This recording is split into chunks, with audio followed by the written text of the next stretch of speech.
Hello everybody, this is story number 1 for this week. You know that we're learning about food, and this is the story of Ruby who loves tomato ketchup, and it's called More Ketchup Please, Ruby's Tomato Tale.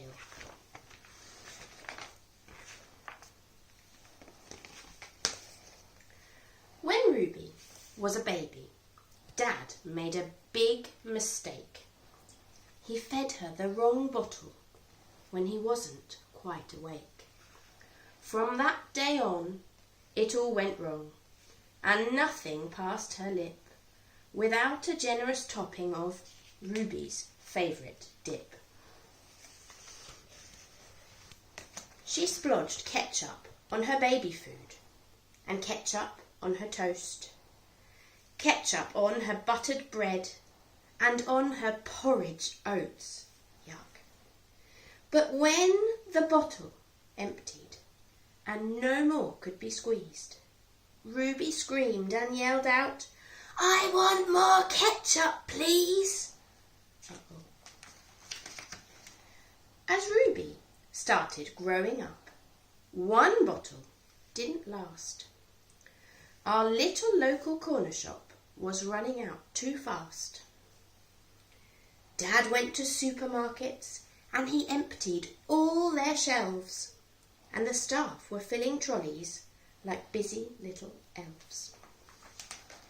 Meanwhile, at home, she glubbed ketchup on her egg and even in her soup, ketchup on her ice cream too, that poured out with a gloop. But when the bottle emptied and no more could be squeezed, Ruby screamed, and she screamed again, "I want more ketchup, please." Oh no, she's going to scream. To keep our Ruby quiet and avoid her piercing shriek, my dad would shop for ketchup maybe 18 times a week.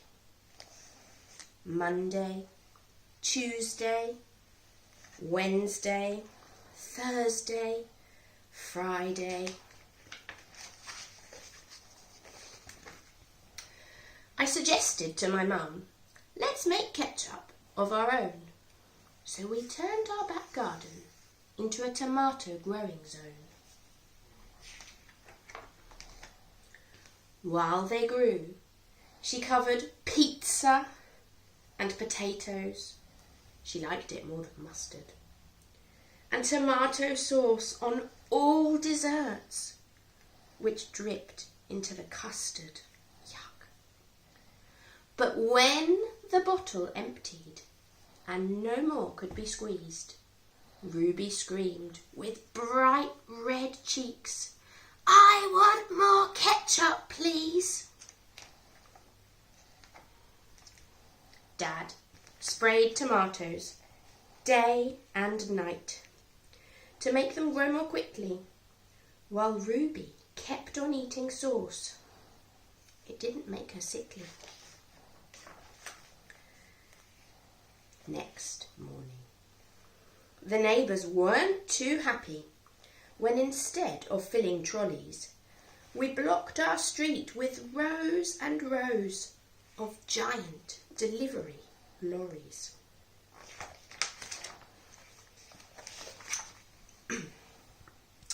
As they delivered, Ruby glooped ketchup on her donuts and she smeared it around her lips, ketchup on her Brussels sprouts, and loads more on her chips.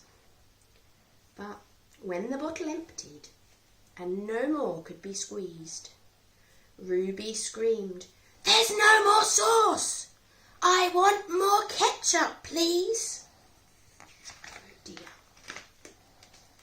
Ruby's news went around the world as supplies were running low, while we squished our own tomatoes just as fast as they could grow.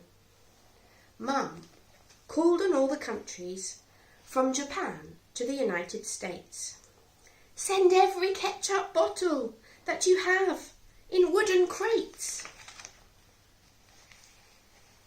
While Mum phoned, she covered biscuits and sweet waffles in a thick red gloopy lake, and Ruby even splodged it all over chocolate cake. But when the bottle emptied and no more could be squeezed, Ruby screamed, "We're running out! I want more ketchup, please."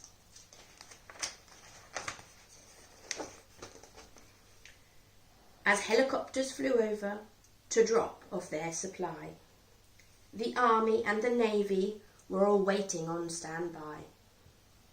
Ruby dipped a chip in sauce and had a juicy suck, but to our surprise, she quickly stopped and let out a big yuck. Then Ruby said, "I don't like ketchup anymore. I'm finished with red dip. Send the helicopters back. They've had a wasted trip. Tomato sauce is history. It's time to try new ways. From now on, Mum, I'll have my food with creamy mayonnaise."